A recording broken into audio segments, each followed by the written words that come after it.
फिर आता है सेक्शन 7, रूल्स मेकिंग पावर। किसके संबंध में? रिलेटेड टू निरीक्षण, तलाशी, अभिग्रहण, निरोध या फिर उन्हें हटाए जाने की। किसको? विस्फोटक जो सब्सटेंस है, उसको पदार्थ है, किसके पास है? तो सेंट्रल गवर्नमेंट के पास है। किसे वो दे सकती है भाई? कि एनी ऑफिसर उसके पद के आधार पर उसके नाम से प्राधिकृत कर सकती है कि आप तलाशी करो, अभिग्रहण करो, निरोध या फिर हटाने के पर्पज से, कि वो जो हमारा विस्फोटक पदार्थ है उनको हम हटा सकते हैं। फिर आता है कि क्यों करेगी इनको? कि वो प्रवेश करें, निरीक्षण करें, उसकी परीक्षा करें, अगर किसी स्थान में पाया जाता है तलाशी लें, उसका नमूना लें और ऐसे विस्फोटक को नष्ट करें। और इसमें ना जो VNSS के प्रोविज़न है, मतलब CRPC, वो लागू हो जाएंगे तलाशी वगैरह के संबंध में। फिर सेक्शन 8 दिया हुआ है दुर्घटना की सूचना।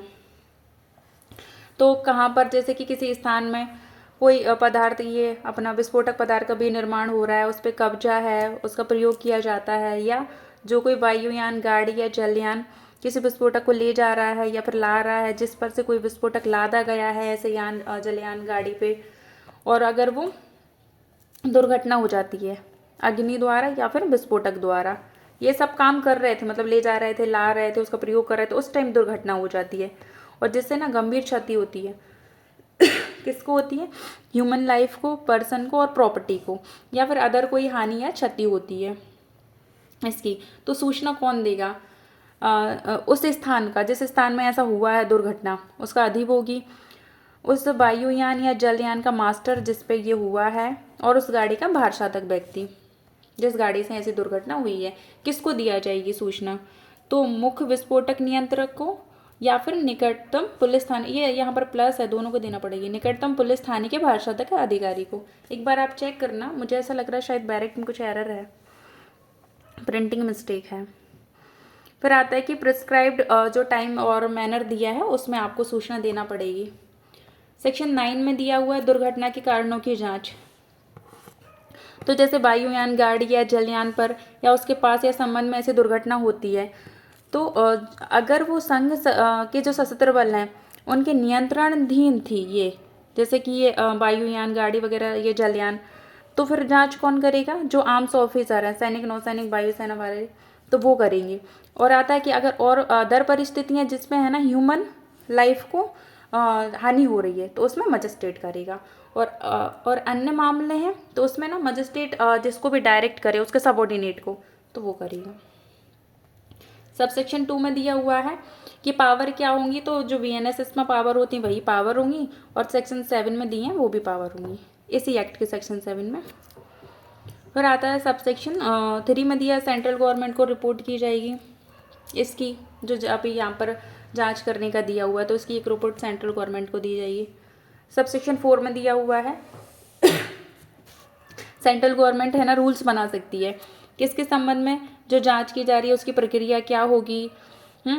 मुख्य विस्फोटक नियंत्रक है वो जांच के टाइम उपस्थित रहेगा, या फिर अगर वो नहीं आ सकता तो किसी दूसरे को भेजिए अपना प्रतिनिधित्व करने के लिए।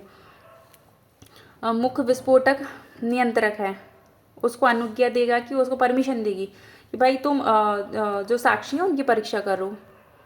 फिर आता है कि मुख्य विस्फोटक नियंत्रक उपस्थित नहीं है या फिर उसका प्रतिनिधित्व करने वाला नहीं है, तो उसकी एक रिपोर्ट भेजी जाएगी उसको। और इसका मैनर क्या होगा, नोटिस वगैरह का, सेक्शन 8 का वो। फिर है सेक्शन 9 में अधिक गंभीर दुर्घटनाओं की जांच के लिए विशेषज्ञ वगैरह अपॉइंट कर सकते हैं कौन, तो सेंट्रल गवर्नमेंट। किसे करेगी?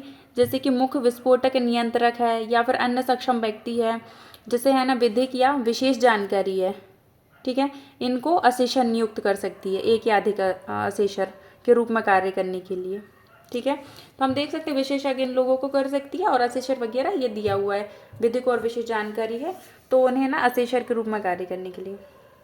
फिर दिया हुआ है सबसेक्शन 2, इस धारा में जांच, तो सेक्शन 9 की जांच बंद करने का सेंट्रल गवर्नमेंट निर्देश दे सकती है। अगर इस धारा में जांच हो रही है ना, तो बोल दिया जाएगा कि सेक्शन 9 में जो जांच है उसे बंद कर दिया जाए, ये सेंट्रल गवर्नमेंट निर्देश कर सकती है, निर्देश दे सकती है। फिर है ना सबसेक्शन 3 दिया हुआ है, CPC की जब भी जांच की जाएगी तो CPC की पावर होगी, जैसे कोई भी डॉक्यूमेंट प्रोड्यूस कराना है किसी पर्सन का है ना, उसकी परीक्षा करनी है, और किसी व्यक्ति को बुलाया गया तो वो उसी प्रकार आबद्ध होगा जो कि आईपीसी के 176 में होता है। मतलब अगर वो ब्रीच करेगा तो उसे है ना वही पनिशमेंट मिलेगी। फिर है ना सेक्शन 7 की पावर दी हुई हैं, रिपोर्ट वगैरह होगी उसकी प्रकाशित की जाएगी उसको। और सेंट्रल गवर्नमेंट जांच कैसे होगी इसका विनियमित मतलब रेगुलेट कर सकेगी, इसके लिए रूल्स बना सकेगी। फिर सेक्शन 9C दिया हुआ है, कंपनियों द्वारा अपराध किया हुआ है तो जिस टाइम है ना कंपनी ने अपराध किया था उत्तरदायी कौन होगा? उस टाइम है ना जिस टाइम अपराध किया जा रहा था, कारोबार संचालन का भार साधक जो व्यक्ति था वो इसके लिए उत्तरदायी होंगे। और फिर लाइबल कब नहीं, उत्तरदायी कब नहीं होंगे? यदि ऐसे व्यक्ति साबित कर देते हैं कि भाई जब अपराध किया जा रहा था उन्हें जानकारी नहीं थी, या फिर है ना जानकारी तो थी, उन्होंने निवारण करने की अपने पूरा सामर्थ्य लगा दिया था फिर भी नहीं हुआ उसका, तो ये दो मतलब ये एक्सेप्शनल कंडीशन है, मतलब इसमें उनको लाइबल नहीं माना जाएगा। सबसेक्शन 2 में दिया हुआ है कि कंपनियों द्वारा अपराध किया गया है और साबित हो जाता है कि जो निदेशक, प्रबंधक, सचिव या अन्य अधिकारी हैं उनकी सहमति से, मौनकुलता से मतलब चुप रहे थे वो, या फिर उनकी उपेक्षा से अपराध किया गया है, तो ये साथ में कंपनी तो होगी साथ में ये भी अपराधी होंगे और इनके विरुद्ध कार्रवाई की जाएगी। फिर आता है एक्सप्लेनेशन, ये इंपॉर्टेंट है एक्सप्लेनेशन। कंपनी का मतलब क्या आ जाता है? निगमित निकाय, और जिसमें फर्म और व्यक्तियों का अनुसंगम भी आता है। फर्म में आ जाएगा, फर्म में जो निदेशक है तो वो जैसे पार्टनर फर्म वगैरह है तो जो पार्टनर भी है ना वो निदेशक कहलाएगा, मतलब निदेशक होगा फर्म का पार्टनर। फिर सेक्शन 10 दिया हुआ है।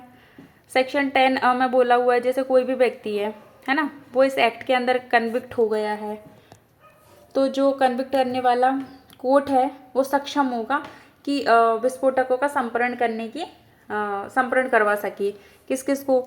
जैसे कि जिस वो विस्फोटक वगैरह है उसके संबंध में कन्विक्ट हुआ है, या फिर उसका संगठक, उसका कोई पार्ट है वगैरह है, और ऐसी कोई भी चीज़, पदार्थ जिसमें कि ना जिसके संबंध में अपराध किया गया है उसे जब्त करने के लिए बोल सकेगा।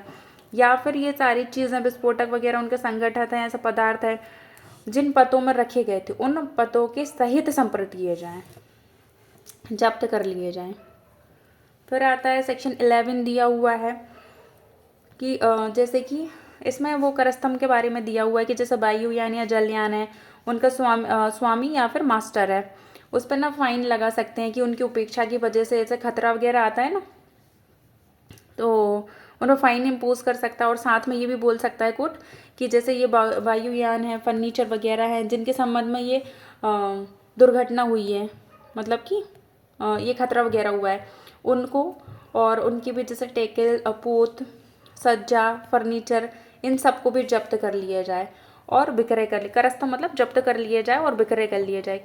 लेकिन कितना जब्त किया जाए? जितना फाइन इम्पोज किया हुआ है, आप पे लगाया हुआ है, उसके संदाय होने तक, मतलब इतनी रकम निकल आए इनसे, अगर इसको हम सेल करते हैं कि हम जो जुर्माना हमने लगाया गया, अधिरोपित किया गया है, वो रकम हमें मिल जाए।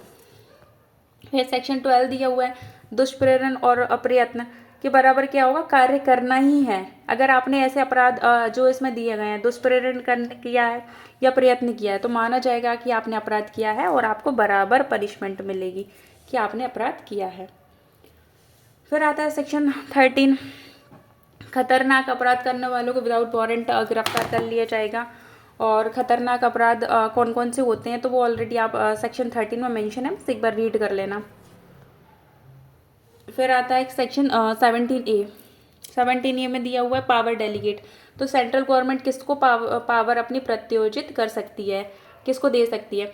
तो उसके सबऑर्डिनेट है, मतलब कि सेंट्रल गवर्नमेंट की जो अथॉरिटी है वो स्टेट गवर्नमेंट की अथॉरिटी है उसको दे सकती है भाई, कि इस एक्ट में जो जो रूल्स वगैरह जहाँ जहाँ उसकी पावर है सेंट्रल गवर्नमेंट की, वो उसकी जगह पे ऐसी अथॉरिटी को अपनी पावर दे सकती है।